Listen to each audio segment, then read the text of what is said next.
it used to be so hit or miss where like you'd go, like I remember in high school driving to Blockbuster or Hollywood Video or whatever and getting a movie. And then usually like you'd get at least 3 with the anticipation of like one of these is probably going to be terrible. Even if there'd be a deal. Right, like, they'd be like $5 each or like, I don't know, 3 for $12 or something like that. Mm-hmm. It just, and I'll get 3. We'd always get 3. And sometimes it'd just be a real stinker. I remember so many times getting home, but that was always fun to me. That was some of my favorite things to do, was getting to go to the movie store and pick out a new movie.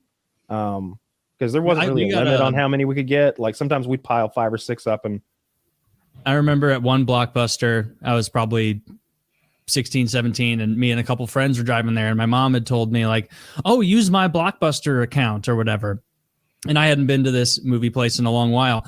And I got there and we picked stuff out, and I went up to the front to like check it out. And I gave the guy my mom's like number or whatever it was. And he was like, I apologize, but we can't rent you anything. And I was like, what? And he's like, this account you have, it looks like you have every Harry Potter. It was you have rented and kept like every whatever, all the Harry Potters that had come out up until like 2006 or whatever it was. Jesus. And so then I had to be like, really? Okay, well then I guess I would like to sign up for a Blockbuster account. So I had to sign up for my own. And the next morning I was like, I have to return some videotapes. Just like, I don't want to get put on the banned list like my mom. That was the big appeal of Netflix to me, was the no late fees thing, because we were so bad at returning the videos. We would always get these stupid late fees, and it was frustrating because you'd be like, you know what? Fuck it. I'm not coming back. But then a cool movie would come out, and you'd be like, God damn it. I want $35 before I can get You go in with like a fake mustache, like, hello, fellow cinema fans. That was a huge part of the Blockbuster business model, like getting people to do late fees. I think they had like a time of day you had to return it by, which almost promoted you from being late, you have till 5 or something, so people couldn't return them after work and such. They lost a class action suit because their late fees were like intentional. Their business model was around it and cost them billions. I didn't know that. Makes sense. But when Netflix came out, I was like, that makes sense. Sometimes a DVD would sit by I think I still have one. I think I still have one. But it was whatever it was, like $15 a month, and you got 2 DVDs. Mm-hmm. So if you sat on those 2 DVDs, there were different levels. You could like choose how many. Yeah. So if you sat on those for a month, like you're suggesting, then that rental would cost you a ton. A movie rental was like $3. But if you keep it for 2 weeks, you've basically paid $7.50 for it. And what would happen is like one of the slots was mine and one of the slots was Jackie's. So the movie would come in. It was like an assignment. I had to watch it and get that thing turned around to maximize my money. And she, on the other hand, would like sit on it. It was like, honey, we paid $15 for that movie so far.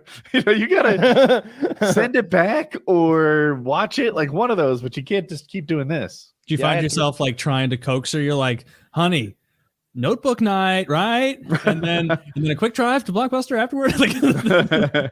No, get drop to the mailbox. Drop it in the mailbox. Yeah. I had the 3-disc plan in like 2011 or whatever it was, and that's how I watched The Office. I don't think all of it was out at the time, but that's how I watched True Blood. Me too. Yeah, that's how I watched True Blood as well.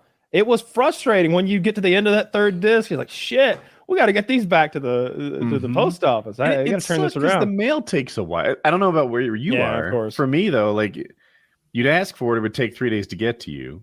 You'd watch it right away. It'd take 3 days to get back before you could get your next one.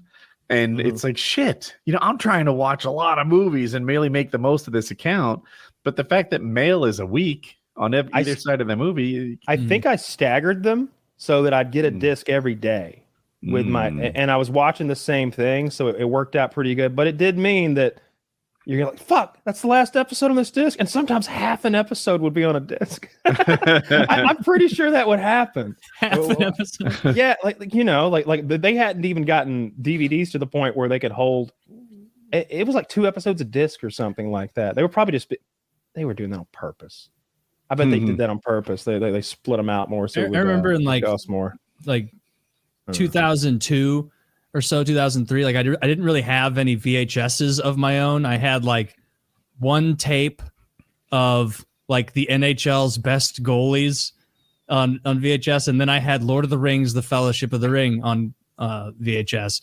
And so like I remember watching Fellowship of the Ring over and over and over because it was like so cool that like I had my own movie. Like I had my own like V8, like it was my movie.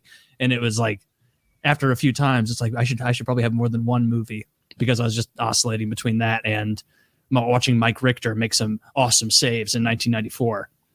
But, yeah, I was collecting DVDs pretty early, but then as soon as I realized they were gonna change the format every 4 or 5 years, I realized that was stupid. I don't own that many discs now because they're going to change the format again in a couple years. Yeah. Like I've got some 4K. Is that true? I'm sure they will. I know. Okay. I think Apple's trying to make 5K a thing, and I think most of the TV and monitor builders are trying to make 8K a thing. I mean, how long will it be before they are? Yeah, dude, I have like one physical movie, and it's LA Confidential that you sent me. Like, so 100% of my DVD collection is Kyle provided. Great movie, by the way. I enjoyed that one. It's an amazing movie. I love that. I haven't seen it in a while. It's probably time for a rewatch. You need to get to Terminator 2, and because like I like that you started with Terminator 1, but it is the lesser of the Terminators. And I will finish it. Wait, you didn't finish Terminator 1? No, I went to bed. All right, I'll finish it for real. I got to the part. This is a man who watches hours of Simpsons a day. I feel like a disappointed parent. Like I just learned that Taylor dropped out of school and didn't tell us all this time. Yeah. Oh, dude, where have you been staying during the day? Damn. His movie's great too. Really? Yeah, you've never seen Private Parts? Seen it. I've seen it more than once. I think it's good. Okay. I can't think of a movie that I walked past more and never got at like Blockbuster as a teenager. Just being like, just I would see that everywhere. Just Private Parts. Him standing like arms folded, sunglasses on, long hair, no shirt, and then like the backdrop is like a New York skyline. With the foreground covering his nudity. Yeah. Yes. There's a scene in that movie where he decides that he needs to be dirtier to get famous. So the next day, he has a really hot woman squat over her 1980s gigantic speaker that is a piece of furniture, and he becomes the vibrator for her by going... and she's like, "Oh, don't stop!" And it's a pretty good scene. Yeah, he fucks her with a subwoofer. Yeah, that is a good scene. Mm-hmm. Do you guys have any strong memories of walking past certain movies at Blockbuster? The other one, like every time I see the cover of 8-Legged Freaks, a movie I've never seen, I think about Blockbuster or Hollywood Video. I could almost paint that because I know that the giant spider is on there, but the actor that guy who was married to Courtney Cox, what's his name? He also does WWE. David Arquette. David Arquette. I think David Arquette's face is on the box. Zach, pull up the box for 8-Legged Freaks. I think there's a giant spider. I think the background is maybe a desert. With maybe one of those like red rock formations. I could be like completely wrong about that, but I think David Arquette is there and he's scared. That's how I'm picturing the cover. Like how close am I? You're shockingly close to the cover of 8-Legged Freaks. I remember walking by this all the time. Yeah, never saw it, but I remember it being in every Hollywood Video, every Blockbuster I ever walked through. It's honestly, it's a little creepy the way, it's that era of CGI, but when the spiders pounce, there's something real like fucky about it. It's like, oh, because they're very big. They're like bigger than dogs. They're They're big. They're Big so enough to big that ruin you your know day. you couldn't contend with one. You're like, I'd just be fucked if that got on me. When's the last time you saw like a movie rental place? We saw one in the open. So there's Like in one. the wild. Yeah. I went to what's it called? Something Drome. There's one here in Yeah, they were Atlanta fun. that's like really retro and kind of it's an East Atlanta Videodrome, I think.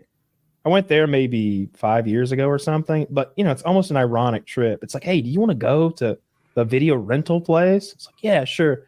And like, I think they didn't have like Highlander 3 or something. It's like, let's go home and stream it. Yeah, let's go home and watch that movie. That's the worst one. I've got to see it. Somehow Sean Connery came back for the paycheck. So that was probably the last time. I think maybe I got a DVD from one of those red boxes one time because I couldn't stream it, but there it was right next to my house at a pharmacy. Who's using those? I haven't seen one in forever. 4 people. Are they even around? Yeah, they're all at every CVS pharmacy in the South has a red box attached to the outside. Man, that's baffling. It's so much more expensive than just like, even if you buy Netflix or whatever streaming service it is. What if you don't have internet?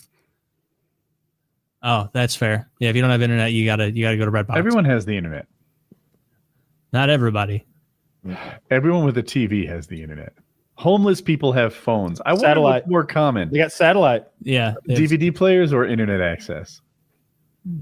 DVD players are more common. What? Oh, as far as like more, who has more of them? Like every single person has a DVD player. Anyone who actually cares about like high quality video has a good Blu-ray player. Or a console or something. If you gave me a Blu-ray right now, I guess my Xbox would play it. Wait, does it even have? No, I don't think it has a freaking thing anymore. It does? Oh, yeah. Oh, yeah. If you've got a good Xbox, like they might make like a weird white version that you would never buy anyway. I've got whatever the best one was 6 months Exactly. ago. Yeah. There you go. We got Blu-ray players. Zach says 22.5% of all U.S. households, that's 27.6 million homes, have no internet access at all as of 21. Yeah. That's high. That's higher than I would have guessed. Most of those households are on Skid Row. Those are your Redbox users, boys. No, it's just there's places in the South where they have internet, but it's like enough internet to do emails and stuff. So people choose their phone instead. Yeah. Because it's like, why would I pay for just enough bandwidth to operate a laptop? I'll just connect to my tether whenever I want to get some porno or something. And it's like within the last few years that my grandparents got good enough internet to do like anything more than email with it.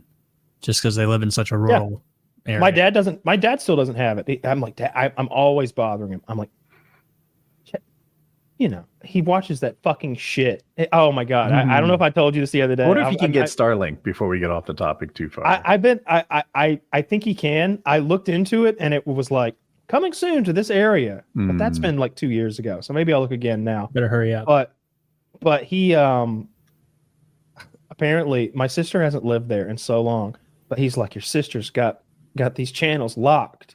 And I was like, what channels does she have locked? He's like, you know, I wanted to watch Tombstone the other day. It was on the Western Channel and it's locked. And I'm like, you know, I'm talking to a 70-something-year-old man about technology. Yeah. And I'm like, I don't think it's locked, but even if it is, it can be unlocked. You know, this isn't like a real lock. This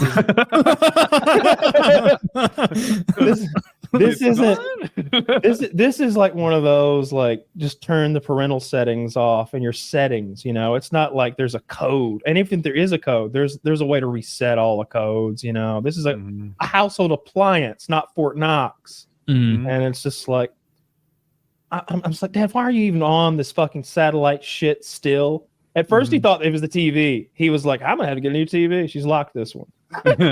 It's so funny. I'm like about that shit. That 60-inch 4K TV I bought you like 2 years ago.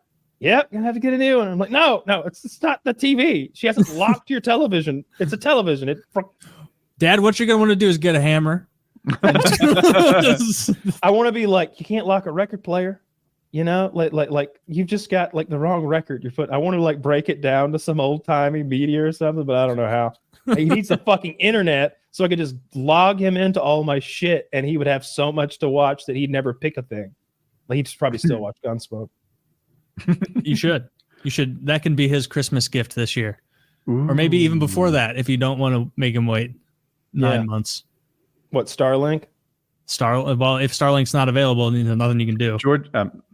Georgia is fully available for Starlink, according to Zach. Ooh.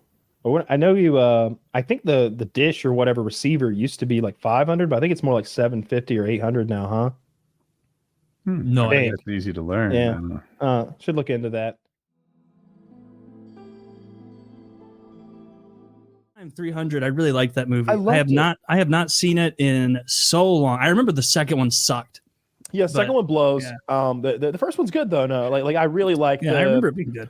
I maybe the Spartans didn't do all the cool stuff that my 10th grade teacher told me, but which makes me sad. But I still was like super pumped when that movie came out, and I loved it. And I was the perfect age to be really into it. I think it came out in like 2004, 2005, so I was like 17, 18, 19 or so, and I loved that shit. I remember I bought that was one of the DVDs that I still own. I still have that DVD, so you can watch it in 480p. Well, so that you can watch in 720, but it had the extra features, which was huge on DVDs back then. So you could see the Spartan workout, and they're like in there like pushing sleds and stuff and doing battle ropes. Do DVDs do 720? I think so. At least. I thought that's what they did it in 720. Maybe I'm wrong. DVDs? Yeah. I don't think so. Isn't I that don't why know. we got Blu-rays and HD DVDs? I thought that was go to 720 to 1080. Oh, maybe. It's a really interesting question. I'm so curious now. I don't even know what you guys are talking about, but that's so interesting to me. Zach says 720 by 480. That means 480, right? Fuck. 480p. I don't DVDs understand were. what the order of the numbers means. It makes Does that mean VHS was 360p? It's probably lower than that. Yeah. Well, it's not digital though. It's digital, yeah. So like the relative. Google this, Zach. The relative resolution of VHS. Oh. I still don't know. I remember like when you'd get that VHS. He copied the answer that came up. That's what it says. You know, I would always think I was doing the best job when I would turn the tracking knob until there was almost no white lines on the VHS. And I was like, this is how you watch a film. This is how you enjoy a Jungle Book tape that you've watched 600 times. And so the Baloo song doesn't work anymore. I remember that was one of the first times in my whole life I got like raving mad. I was probably like 5 and my younger brother was 3. And without my knowledge, I watched Jungle Book about 2 times a day at the time, and he went in and he flipped up the top of the VHS and he just ripped out all of the tape and just left it there in front of the TV. And like when you have no assets and you're 5, seeing that destroyed, like there's a brief moment of like, can it be salvaged? And you're like, no. And then it's like this is gone forever.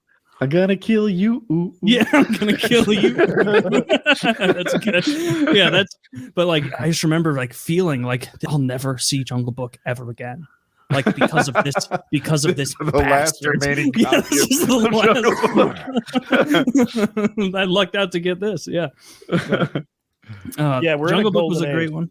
Everything is just in crisp ultra HD, and like 8K is right around the corner. 5 years from now, maybe we'll be replacing our shit again at $5,000 a pop and stuff. TVs are so cheap now. The only thing that inflation can't fuck with is the price of an LED or LCD TV, a flat screen TV, let's just say. Because like today I got advertised, it was like 70-inch 4K TV, $250. It was like they're just giving them away. At this point, they're cheaper than wallpaper. You could just, you just cover the fucking wall. They're absurdly cheap. I'm about to buy another one when I move. I'm going to get an even bigger motherfucker, I guess. That or a nice projector of like the same like price range. You're going to go over the 75? I'm going to get as big as I can get.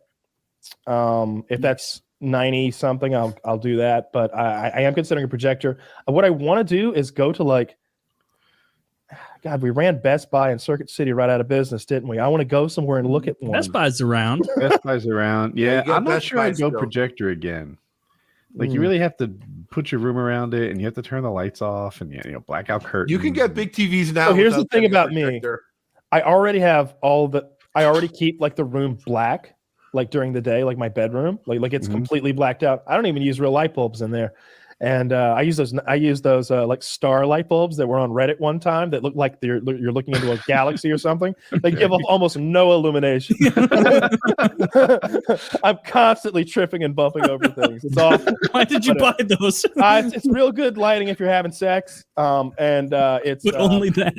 Yeah, I feel like I'm in a submarine and we're on lockdown mode because the Soviets are right above us.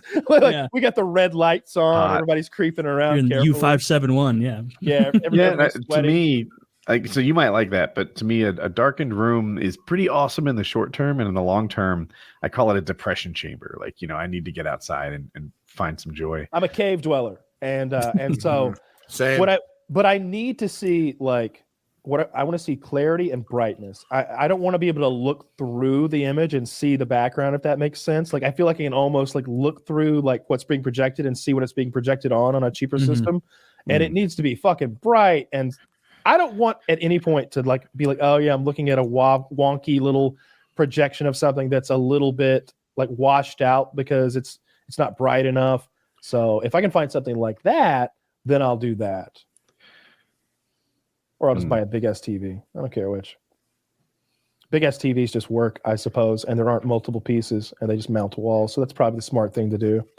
I like a projector in a lot of ways, but it is a pain in the ass, and every so often I'd realign it, and it feels like the light bulb goes out once or twice a year. It's not maintenance free. Yeah. I know the one that was. I wish you could like buy one out of a movie theater. That would be pimp as fuck. If you could get like that big boy reel, and then your whole mission would be to like get those reels of various films. In a mean way. Chris, do you have like 50, 60 copies of the same VHS behind you? I have about 112 of Babe, the pig movie. 112 Babe, What's Pig in the the story City. behind that? Why? Well, I went to a thrift store a few years ago, and there were 20. You went to all of them. Next to each other. And I was like, that's kind of funny. It'd be funny if I bought that. And then I bought them. It wasn't that funny after I bought them, but I wanted to do one of those, like, the teacher, like, TV cart they pull out, like, when they're hungover and they play movie day. I wanted to get one of those, but I settled for this piece of furniture back there. And I've just been grabbing them every time I see them. And it makes for a lot of people comment. So it's good for the engagement. Because they're like, what is that? Are those books? Do you like Babe a lot? I've never seen it. I'm kind of like, Babe? At this point, I don't think I'm ever.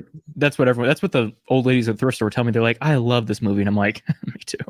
But like, I don't really have any interest to see it. Tall guy, James or Jonathan Cromwell, something like that in it. James. He's the farmer, James Cromwell. Yeah, it's for a kid's movie about a pig and a farm. It's very good. Very good. It's very good. I love that movie. It'll make you cry.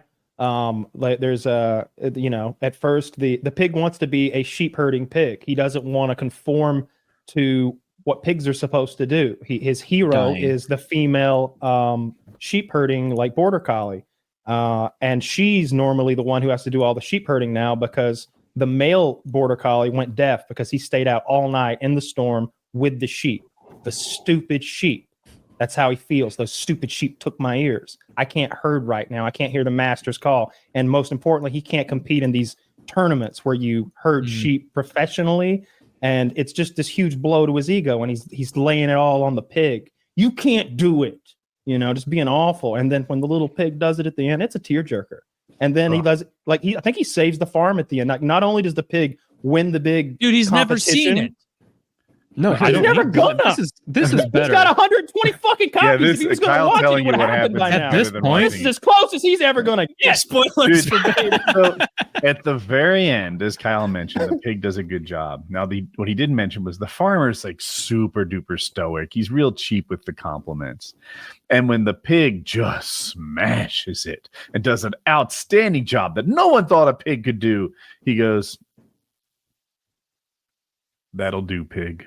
That'll do." That'll do. And it is hard to explain just how great that praise is. When he says "that'll do, pig," that is the highest level of gushing praise that this man can ever give. And it makes me want to tell other people that'll do pig when they do a good job, right? So like I don't hate it. Maybe my wife's good in bed. Maybe a kid like gets something right. I am inspired to say that'll do pig, but I know no one's going to get it. No one's going to understand. I say it to my dogs all the time. I say it in front of people all the time. I reference this movie. Let me tell you, the climax of this movie, treat yourself to this, viewers, if you've never seen Babe. Watch Babe when he does the finals of the sheep herding competition, because here's the thing, spoilers alert for real. The dogs, the way they herd sheep is they chase them and bark. The sheep speak, pig, and they all speak the same like secret animal language or whatever. So the pig is like, "What's going on, ladies?" when he walks up to the sheep, and they're like, "Oh, the mean wolf tries to bite us." And he's like, "Oh no, he's not. He wants you to go in that pen over there. Would you, pretty please, go in that pen over there?" And then he tells him the secret word that his sheep pal from back home, whose life he actually saved, told him, "Ba ram you." And they go, "Oh shit, he knows the secret fucking code." All of them like stand up to attention. He doesn't have to chase him. He doesn't have to bark or snort, I guess. They just get in line and go perfectly through the fucking course and like line up like items on a shelf, like in rows. And then the pig goes up and closes the gate, I think, or maybe the farmer just latches it and that's all he ever has to do. And it just goes click. And the crowd goes wild because this is like a soccer stadium full of people watching this make-believe sport. And it's beautiful. You gotta watch that fucking movie, man. I feel like I've already have. Now. Well, it's terrific. It's right there with that, when Captain America grabs the shield in Endgame. Yeah, I can't. It's so like that. And I haven't seen I can't believe you haven't seen Babe. Just terrible. I think it's been in the background. Like I used to play movies on because the Babe station works. Like you can put a VHS in there and it'll play. And I used to put it in the background of my videos, but people would be like, "I'm just watching the movie in the background." And I'm like, "That's not the point. Watch me." And so I stopped doing it. But I think one video I did, Babe is playing in the background. And I think editing that video is the most I've watched of Babe. When you're not watching absurd reality show TV, what do you like to do for fun? Keep yourself occupied. Either play Call of Duty, unfortunately, or watch the same TV shows over and over again. But yeah, mostly Call of Duty. Which TV shows are we talking about that you've been watching over and over? I usually watch the same 5 episodes of Seinfeld over and over again, or Parks and Rec. But mostly Seinfeld. I like your style. Not even the whole Seinfeld? No, I do watch. So I go and watch, they play it on, I watch TV Land at 2 a.m., which I don't think I'm the demographic for, but, or I watch, there's the 2 episodes that I watch at least once every month. It's the Bad Boy George or the, what's the other episode? Oh, The Opposite. Yeah, that's the one. I watch those 2 once a month. You like the George coming into his own episodes. George is he's the one. But then on whenever I see season 2 or earlier, I'm like, this is not the same fucking show. This is a very different show. Kramer is not Kramer, and everyone it's it's Kramer it's is a little he's almost more suave in season 1, and then it's all right, Kramer, be every room you go into, we want you to barrel in, we want you to fall in, go crazy with it, and it's much funnier then. He was Kessler in the first in the pilot, not really? Kramer, because Kramer Kramer was the actual name of Larry David's across the hall neighbor, and he had a relationship much like Jerry's relationship with Kramer, where they kept their apartments open, unlocked, so they could pass in between. And so initially he was like, let's not name it after my neighbor. Let's make it Kessler, since the character's based on him.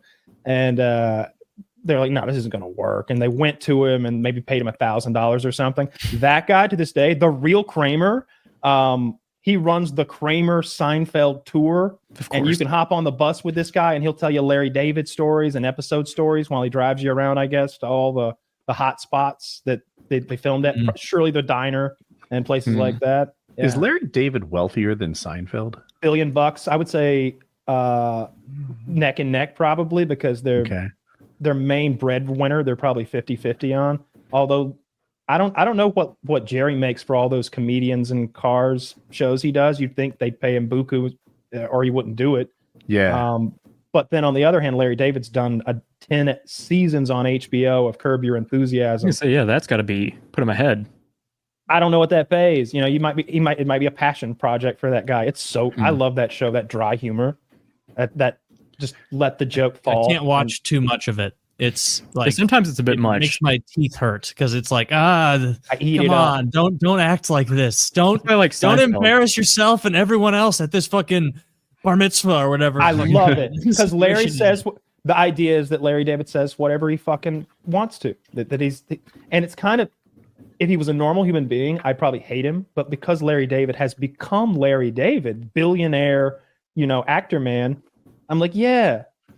Larry's right all the time. You should all fall in line and listen to what Larry says. I love my favorite episode might be, and it's a newer episode, the Spite shop, where he gets mad at the coffee shop. So he buys retail space next to them, adjoining them in the mall, and makes his own coffee shop. And he undercuts their prices. And he improves on all the problems that he had over there. And he keeps slashing prices. Like the other guy can't keep up because Larry David's a billionaire. He don't give a fuck. It's a Spite store. And you see this behind the scenes Hollywood reporter being like, it's a new trend, Spite stores. And they go all these celebrities who got mad at a jeweler or something, so just ruined this little jeweler's business. Like Britney Spears is like, yeah, they talk shit to me, I'm not having it. I'm rich, bitch. So she's got her own jewelry store, just driving the other people out of business. It's a great episode. And I love the interview with Larry David. Larry is. The interview with him where he's talking about I don't remember the guy that interviewed him, but he was asking what's the longest you'd go for a destination wedding? And he's like, I wouldn't. If I have to get on a plane, hour and a half drive is the most I'll go to a wedding. I'm like, that makes, I'm not flying across the country for a wedding. This is funny. My brother is having to go to Spain for a wedding. Who's wet? Well, not to get too detailed, but what kind of acquaintances? Or just a friend? Is he the best man? I don't think so. I actually haven't asked it really many follow-ups. Look, I'm not going to Spain unless I think he's on that cut. I think he's a groomsman. But hear me out. But basically what they did, because I was like, dude, you're gonna go to fucking Spain for a wedding, and he's like, yeah, it's kind of a big thing, and so we're just turning it into a big vacation. Okay, that's different. Making it we have to go to Spain anyway, so we're gonna take a European vacation. Who's your favorite director? The best one all time. All time. That's hard. Only one. Final Stanley Kubrick. Stanley Kubrick. It's a good answer. I like That's Nolan. who I would have guessed. You like Nolan? Really? Yeah, well, because he does all his VFX practical, if he can. That's his thing. He will, that scene in Inception where they're on the walls walking. Mm-hmm. He built a rig that literally just turns the room and they walk through it. And so it's really cool. Yeah, that's why I like him. Cool. I enjoy that too. I think that what he does with the camera is really cool, and I like that it harkens back to older school stuff. I like that he likes 70 millimeter, and he goes through the expense and the time and the effort of shooting in it. What's his next movie? The next movie is called Oppenheimer, right? About the creation of the nuclear weapon. Mm-hmm. I'm gonna go the fucking hour drive to the 70 millimeter place. We've only got one in Georgia. And I'm gonna go watch it in 70 millimeter, just like I watched Hateful Eight in 70 millimeter. I watched Interstellar in 70 millimeter. It's a different experience. It just looks different. I wouldn't say it's groundbreaking or anything, but for me, it's worth driving an hour, or maybe I'm just a douchebag and I want to say I did it. But I watched Hateful Eight twice. Once they had it in focus, and once they didn't. That's the drawback of 70 millimeter. What do you mean it wasn't in?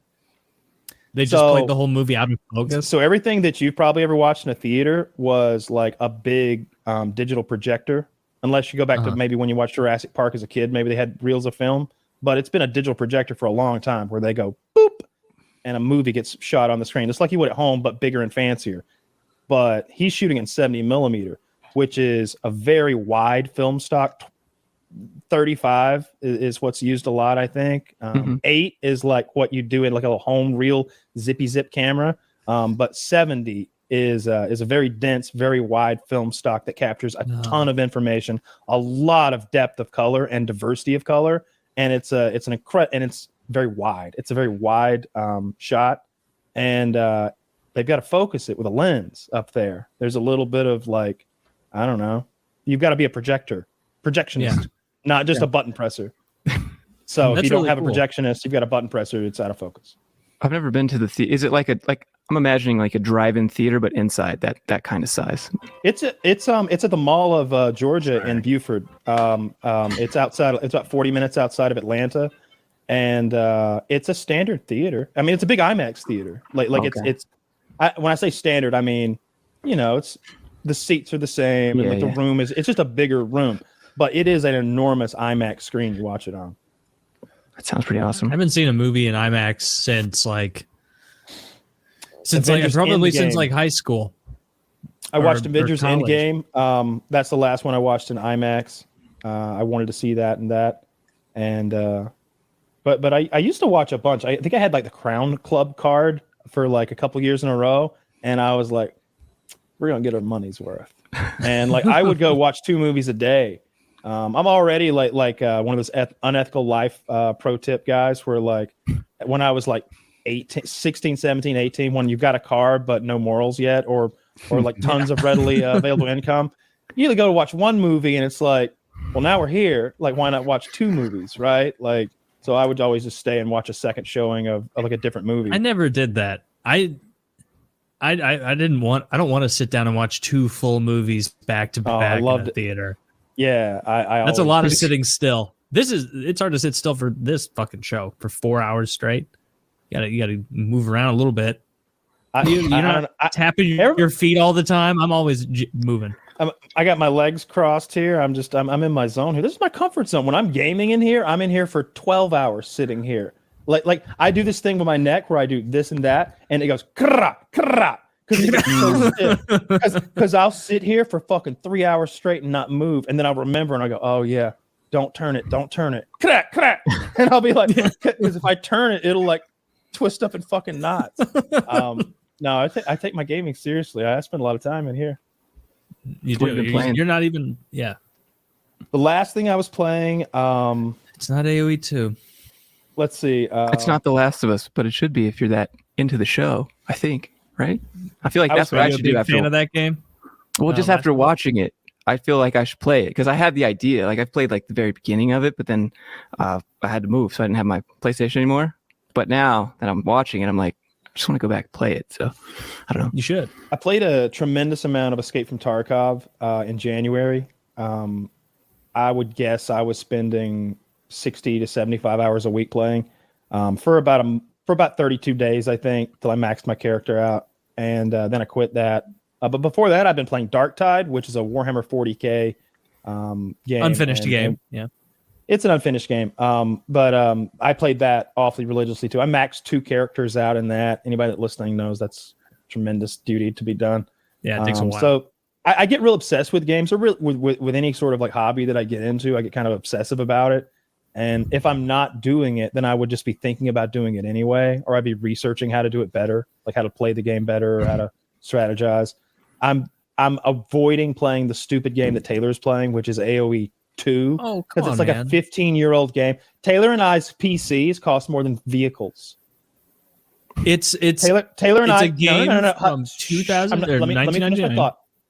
Taylor and I's gaming setups cost more than our first vehicles that we drove down the road. And yet he wants to play a game that probably runs on an iPad. It is.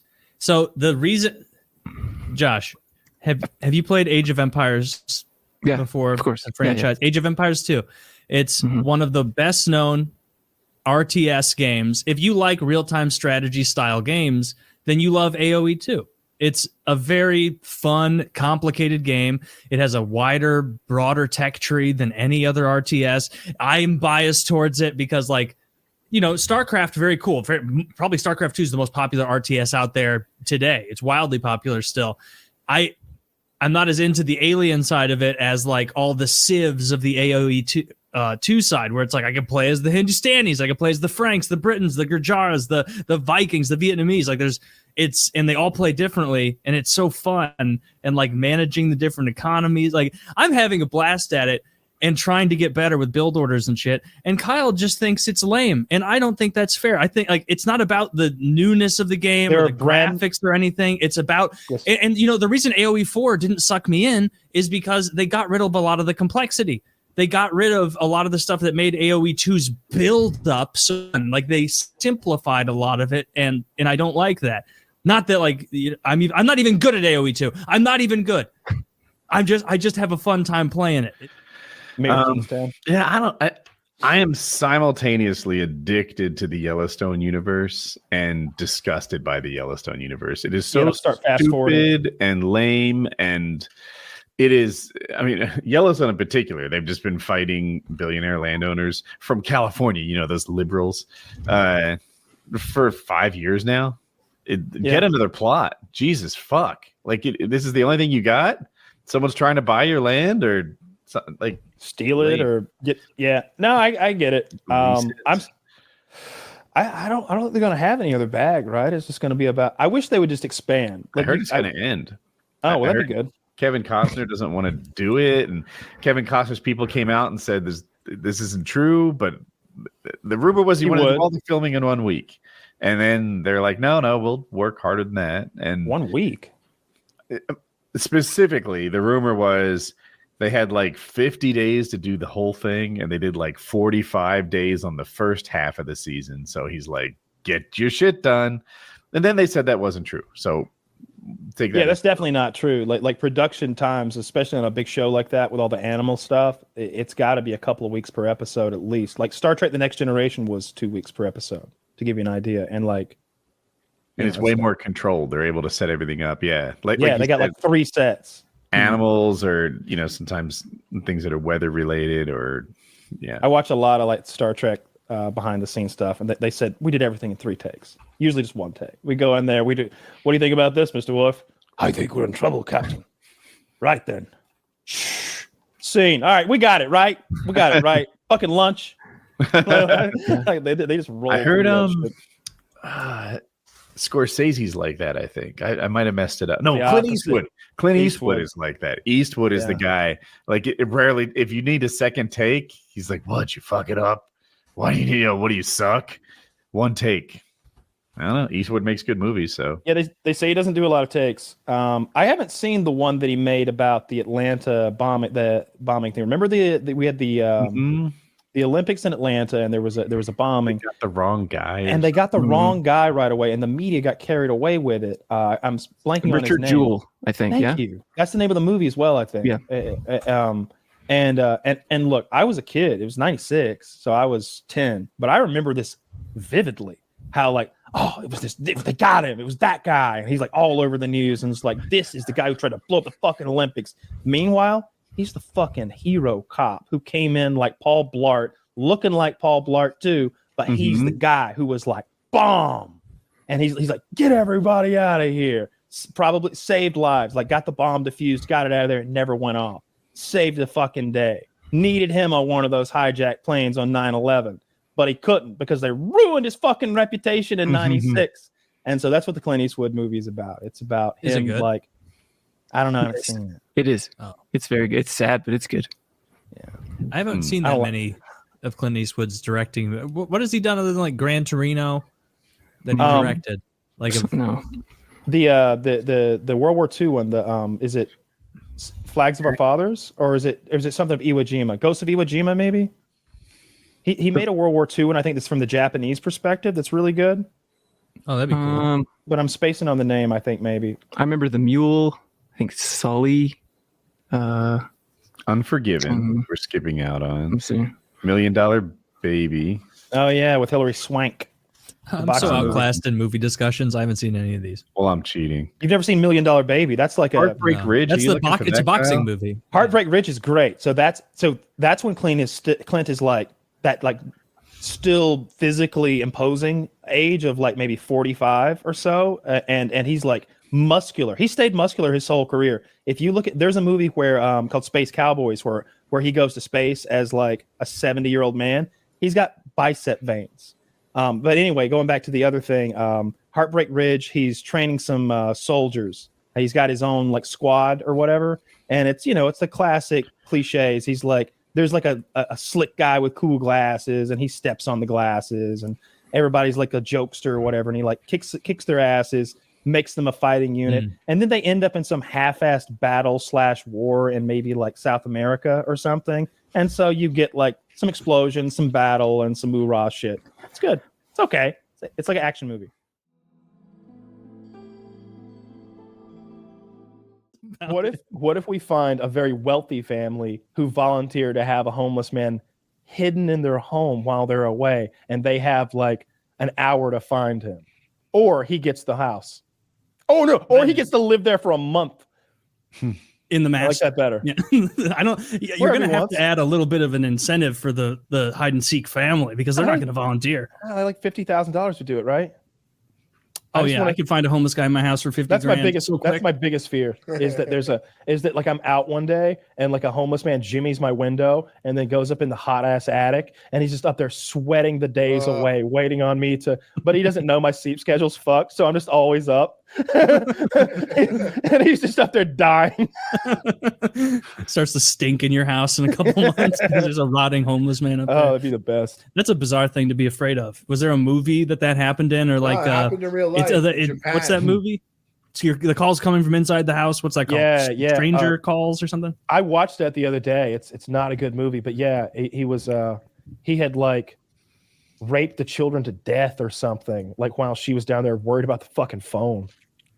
Oh my God, that is not how I remember that movie. Yeah. Like the whole time. I thought it panned out. She's like having this whole like conversation with the guy over the phone, and he's like, "Are you where?" I can't remember exactly, but he's mocking her and like making it clear that he can see her. But really, he's been in the house the whole time. He's already raped the children to death, and they're like a bloody muck of like pulp up there. And like when the cops finally arrived, like. You know, that's the scene. Like this was all happening. Like this all like he'd already massacred the children before the family like went like had been gone very long. So like really dropped the ball as a babysitter. Yeah, like didn't even check on the kids once. No, he kept. That's what he kept telling her. That's what he would say. I think he would go, "Why haven't you checked on the children?" Like he kept saying that. Yeah. Oh, did you guys see now Parasite? I'm remembering it. Yeah. What is it? Parasite? That was the Korean movie that was an award-winning Korean movie, and it's like people just living in another person's house, kind of. Mm-hmm. Yeah, like in the walls and stuff. It wasn't very scary though. No, that was but like it was fucking weird. Yeah, it was just weird vibes, weird bothersome vibes. Yeah, it did have weird. I liked when they just got like fucked up in the living room, like enjoying a little taste of the good life. Have you seen Witch? The Witch, the one that looks like the Yeah, the Witch. Yeah, I've seen that. I like that good? a lot. I didn't see that. Oh, it's excellent, dude. It's like 1600s, and this guy gets banished from his like religious community for I guess going too hard in the paint for Jesus, and him and like his like daughter, son, and wife are like super Puritan out in a field at the edge of the forest, and they think there's a witch in the forest, and they think the witch has stolen their baby, and it gets real creepy. It's very much like Hereditary or Midsummer, something like that. That's got that real creepy feel to it, but then like a big payoff at the end, like a big like punch in the face payoff at the end, where it's like, fuck, shit has hit the fan. Oh no, now they're flying. Like as far as witch movies or like demon, like that kind of movie goes, it's a good one. Really, there's a lot where they missed the mark on that. I haven't seen Midsummer. I didn't know that was a spooky one. Midsummer is made by the same guy who made Hereditary, and it's got that same really like that girl with the unfortunate face. Yeah, it looks like Amber Heard pouty face. Yeah, the whole movie is like in broad, stark daylight, which is, and it's just it makes you feel really uncomfortable. It's like an awkward bad trip. Like for me, like it reminded me of like. I don't know, like being like high, like back in the day, like in the 10th grade, and like an adult yelling at us because we did something wrong, and we're like, "Are we gonna get in trouble? Is this strange man gonna hit us?" Except like it kind of like that turned up to 10. Like I didn't like that movie. Like I didn't like how it made me feel. Midsummer, you're talking about? Yeah. That movie like hurt a little to watch. Like it was painful to watch in a weird way. Like it very uncomfortable. Hereditary, on the other hand, I liked that movie. I thought it was good. I hated it when I first watched it. I think I was thrown off because I was expecting this whole thing about the little girl, and then that gets blown out the window 20 minutes in, and I think maybe that threw me off, and I didn't like it. But then the second and third times that I watched it, I've like really grown to appreciate it, and it's a complex story with lots of hints that they do. That director is like something, I can't pronounce his name or remember it, but he's one of those guys who peppers in so many visual clues. In Midsommar also, he did, and you'd be like, "Oh, there's a thing there! Look! It's right in front of us the whole time." Yeah, he did that in Midsommar also. I saw like 15 things you missed, and I missed all of them. I was like, I didn't see any of those. Yeah. And Hereditary was like really scary for me because it was like, I don't know, family was scary. It was like all family related. I just thought that was like so creepy. You could feel that tension between the family, like it took the place that should feel the most safe and made it feel like you were always on the razor's edge of like pain and anguish and like familial confrontation, like that fight that you don't even want to have with a sibling or a parent. It's like I fear the fight we're about to have because no resolution will be good. They're always like in the right in there, like on the verge of that, and it's just uncomfortable to watch them. Yeah, were you scared by it at all? Like, there were some things that like creeped me out. I definitely like would look at like the darkest corner of the room and be like, God, I hope my mom's not hanging in there. Yeah, dude, I did that last night. Like, last night I went out in my my garage where I guess I'll call it my gym, and like flicked the light on. And the first thing I did, because there's a little dark corner where there's like a cubby to store stuff by the water heater, I looked up in that corner, and what I was looking for was a woman crouched in there like in Hereditary, up in the corner. I swear I looked, and as I've always been like that though, like as a kid, I told myself to always check behind the shower curtain before I took a piss, because in my dad's bathroom growing up, you're like pissing, and to the left is like the shower curtain. You can like reach over and grab it and slide it. And I always checked, and I told myself as a kid, one day something will be there, so be prepared. I don't know why I told myself that. I told myself that when I was like 10, and every to this day, and I almost believe it. And so every time I'm in a bathroom, I check to make sure that I'm not about to get ambushed or something.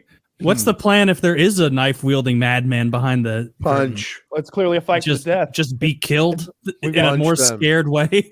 We're gonna get our hands on that knife first. That's the first thing that's happening. Oh, I would really like another really scary movie to watch. That's our knife. That's our knife until he proves different.